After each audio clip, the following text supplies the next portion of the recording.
Et oui, c'est la lecture du jour. Et évidemment, ce matin, j'ai lu dans Néhémie chapitre 8, 9 et 10. Et vraiment très instructif encore ces différents passages. Le chapitre 8, surtout, c'est le retour à la loi, la redécouverte de la loi, du texte de la loi. Ce qu'il faut comprendre avec l'histoire du peuple d'Israël, c'est que c'est pas comme nous. Nous, tout le monde aujourd'hui a une Bible. En plus, avec les smartphones, t'as pas une Bible, t'as toutes les Bibles, toutes les versions qui existent.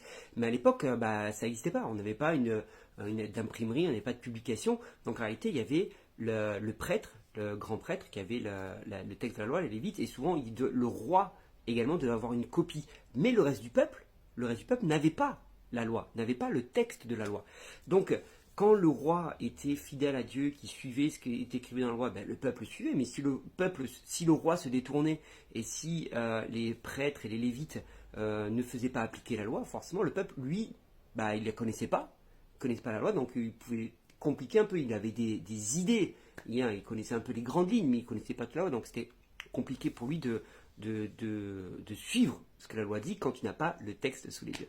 Et donc là, le temple a été reconstruit, les murailles ont été reconstruites, et là, il décide de faire une lecture publique de la loi, justement, pour rappeler au peuple qu'est-ce que Moïse a prescrit, qu'est-ce que Dieu a donné dans ses commandements, et ce que Dieu demandait au peuple finalement. Et quand le peuple entend la loi, c'est ça qui est très fort, quand le peuple entend la loi, quand le peuple entend ce qui est écrit, ils prennent conscience de leur péché. Ils prennent conscience qu'ils sont complètement à côté de la plaque. Et là, ils vont se repentir. Et c'est un truc de malade. Ils vont se repentir pendant 3 heures.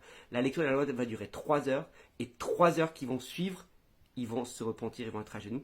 Et je me dis, c'est fou. Donc, si tu fais le calcul, 3 plus 3, tu l'as deviné, ça fait 6. 6 heures, quand nous, parfois, on est là au culte, on trouve qu'un culte d'une heure et demie, on trouve ça long. Aller à l'église pendant 1 heure, une raison de prière pendant 1 heure, on trouve ça long. Là, ça a duré 6 heures. 3 heures où ils étaient debout en plus. Pendant 3 heures, ils étaient debout à écouter la loi, et pendant 3 heures, ils ont été à genoux pour s'humilier. Quel est mon point ce matin? Mon point ce matin, c'est que je réalise en lisant ce texte combien il est important de lire la parole de Dieu. On a ce privilège aujourd'hui de la voir. Donc tu n'as aucune excuse pour ne pas connaître ce que Dieu veut pour ta vie. Et c'est en lisant la Bible, c'est en lisant la parole de Dieu, en lisant les enseignements de Jésus, que tu vas pouvoir connaître ce que Jésus attend de toi. Et prendre conscience aussi si tu es dans le bon chemin ou pas. Et prendre conscience peut-être de ton péché et pouvoir également te repentir. Le réveil commence par revenir à ce que Jésus enseigne, à ce que Dieu enseigne, à ce que Dieu nous a laissé. Le réveil commence par la repentance et la prise de conscience de là où nous sommes. Alors lis la Bible.